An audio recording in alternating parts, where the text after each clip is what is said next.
Hey everyone, today I'm going to show you how to download Google Meet on laptop. Stick around until the end to learn all the steps and tips to install and use it for seamless video meetings. Let's get started. First, open your Google Chrome browser on your PC or laptop. At the top right corner of your screen, you will see an icon for Google Apps. Click on it. From the Google Apps menu, click on Google Meet to open the official Google Meet website.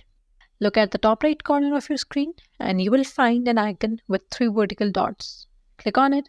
From the drop down menu, look for Save and Share option. Click on it and it will open a sub-menu.